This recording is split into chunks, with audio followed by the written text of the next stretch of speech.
SSC के GK GS series में आप लोगों का फिर से स्वागत है। तो आज का टॉपिक है भक्ति आंदोलन। एक कॉपी और पेन लेके बैठो और लास्ट में कितने सही हो रहे हैं ये जरूर बता देना। भक्ति आंदोलन की शुरुआत भारत के किस क्षेत्र से हुई थी? तो दक्षिण भारत। भक्ति आंदोलन का मुख्य उद्देश्य क्या था? तो ईश्वर के प्रति व्यक्तिगत प्रेम और समर्पण। दक्षिण भारत में भक्ति आंदोलन के अग्रणी संत कौन थे? तो अलवार और नैनार। अलवार संत किस देवता के उपासक थे? तो विष्णु के। नैनार संत किस देवता के उपासक थे? तो शिव के। भक्ति आंदोलन को उत्तर भारत में लाने का श्रेय किसे दिया जाता है? तो रामानंद को। कबीर किसके शिष्य थे? तो रामानंद के थे। अद्वैतवाद का सिद्धांत किसने प्रतिपादित किया था? तो शंकराचार्य ने। विशिष्टाद्वैतवाद का सिद्धांत किसने प्रतिपादित किया था? तो रामानुजाचार्य ने। भक्ति आंदोलन के प्रमुख संत कबीर का जन्म कहाँ हुआ था? तो वाराणसी में। गुरु नानक देव का जन्म कहाँ हुआ था? तो तलवंडी उर्फ नानाकाना साहब। सिख धर्म के संस्थापक कौन थे? तो गुरु नानक देव। पुष्टि मार्ग के संस्थापक कौन थे? तो वल्लभाचार्य।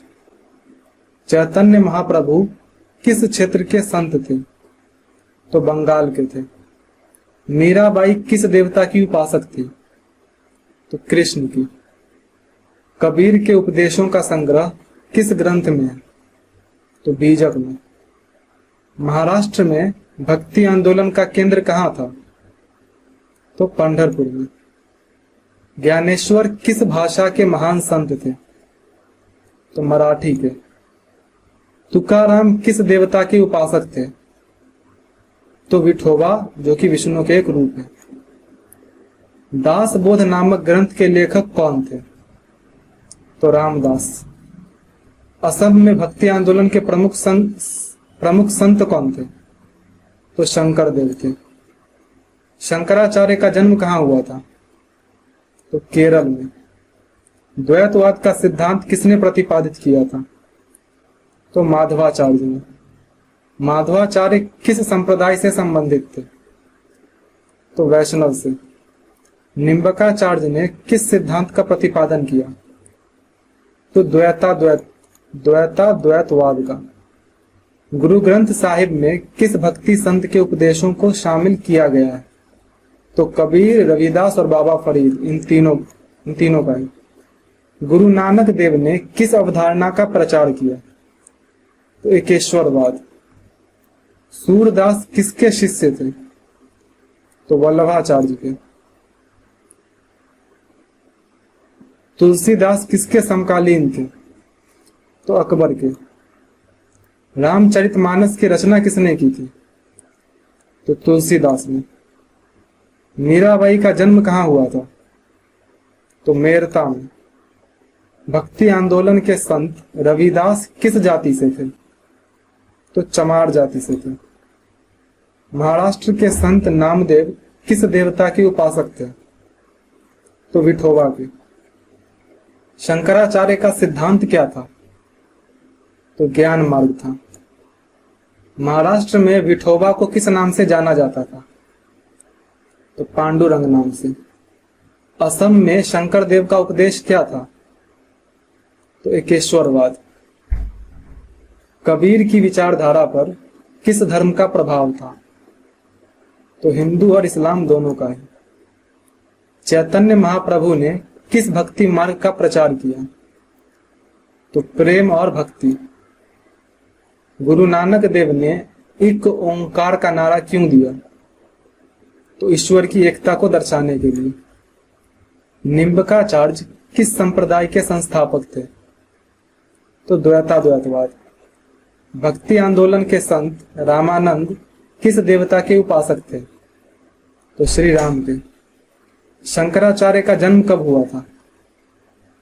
तो 8वीं शताब्दी में। रामानुजाचार्य किस दर्शन के अनुयायी थे? तो विशिष्टाद्वैतवाद।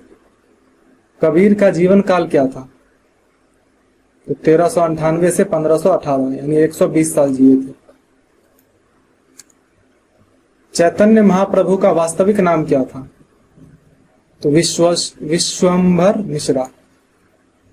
गुरु नानक देव ने किस भाषा में उपदेश दिए? तो हिंदी, पंजाबी, फारसी, इन सभी में। अद्वैतवाद के अनुसार आत्मा और परमात्मा में क्या संबंध है? तो वे एक ही हैं। रामानुजाचार्य किस भक्ति संप्रदाय के थे? तो श्री संप्रदाय के। कबीर के उपदेशों को पूरी तरह से सही किसने किया? तो धर्मदास ने। मीराबाई के भजन किस भाषा में हैं? तो हिंदी और राजस्थानी। ज्ञानेश्वर ने किस ग्रंथ पर टीका लिखी थी? तो भगवत गीता पर। महाराष्ट्र के किस संत ने अभंग नामक गीतों की रचना की थी? तो तुकाराम। कबीर किस शाखा के संत थे? तो निर्गुण भक्ति की। भक्ति आंदोलन के दौरान महिलाओं में सबसे प्रसिद्ध संत कौन थी? तो मीराबाई, अक्का महादेवी, अंडाल, ये सभी ही थे। शंकराचार्य द्वारा स्थापित 4 मठ कहाँ स्थित है? तो बद्रीनाथ, द्वारिका, पुरी और श्रृंगेरी। माधवाचार्य ने किस दर्शन का प्रतिपादन किया? तो द्वैतवाद। चैतन्य महाप्रभु ने किस नृत्य शैली को लोकप्रिय बनाया? तो कीर्तन को। अंडाल किस क्षेत्र की भक्ति संत थी? तो तमिलनाडु। रविदास किस शासक के समकालीन थे? तो सिकंदर लोदी। वल्लभाचार्य ने किस दर्शन का प्रतिपादन किया? तो शुद्धाद्वैतवाद। तो इसमें आप देख लो कहां कैसे हो गया। द्वैतवाद मतलब माधवाचार्य, अद्वैतवाद यानी कि शंकराचार्य, द्वैताद्वैतवाद यानी कि तुम्हारे हो गए निम्बकाचार्य, और शुद्धाद्वैतवाद वल्लभाचार्य। और फिर एक और आता है विशिष्टाद्वैतवाद, जिसके कौन है? रामानुजाचार्य। ये पांचों याद रखना। गुरु नानक देव ने उदासी नामक यात्राएं क्यों की? तो धर्म का प्रचार करने के लिए। मीराबाई ने अपने पति की मृत्यु के बाद क्या किया? तो उन्होंने राजमहल छोड़ दिया और कृष्ण भक्ति में लीन हो गई। तुलसीदास ने किस भाषा में रामचरितमानस लिखी? तो अवधी में। नामदेव किस आंदोलन से संबंधित थे? तो वरकरी संप्रदाय से। वरकरी संप्रदाय से। शंकराचार्य का दर्शन क्या था? तो ज्ञान मार्ग। गुरु नानक देव का निधन कहां हुआ था?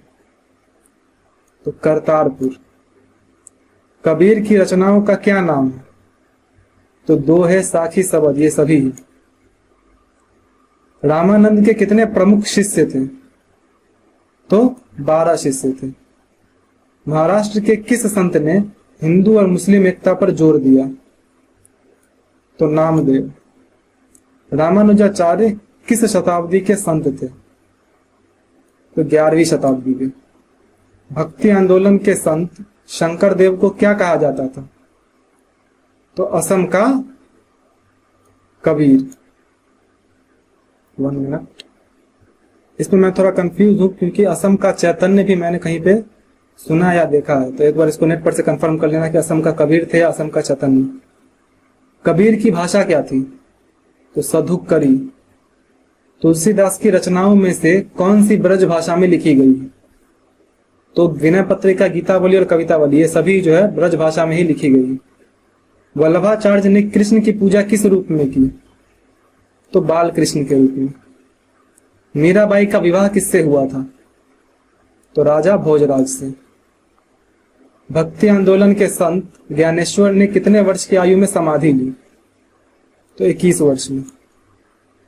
कबीर के उपदेशों को गुरु नानक देव ने किस ग्रंथ में शामिल किया था? तो गुरु ग्रंथ साहिब।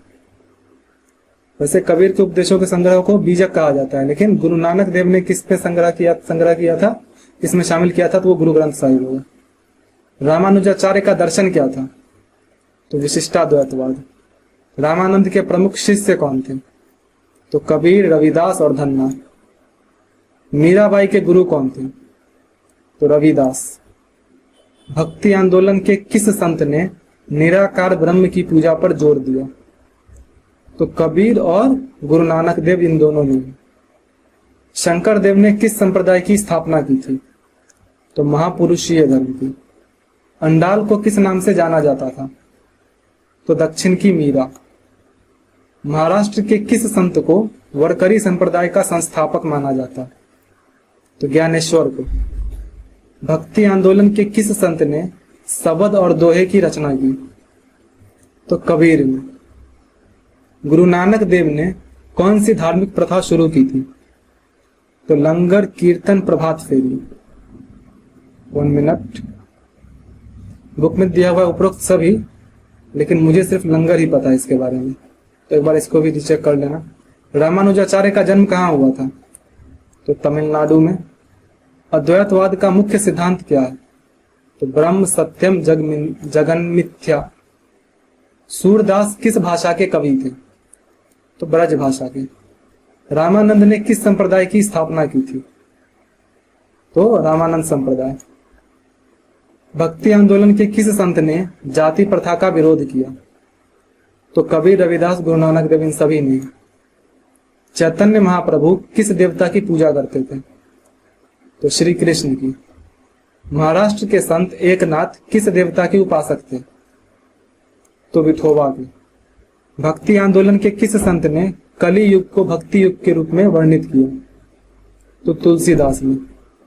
शंकराचार्य का जन्म किस वर्ष हुआ था? तो 788 ईस्वी में। विशिष्टाद्वैतवाद का मुख्य सिद्धांत क्या है? तो जीव और ब्रह्म अलग अलग नहीं बल्कि एक ही सत्ता के अंश हैं। कबीर की शिक्षाओं को किस ग्रंथ में एकत्र किया गया है? तो बीजक में।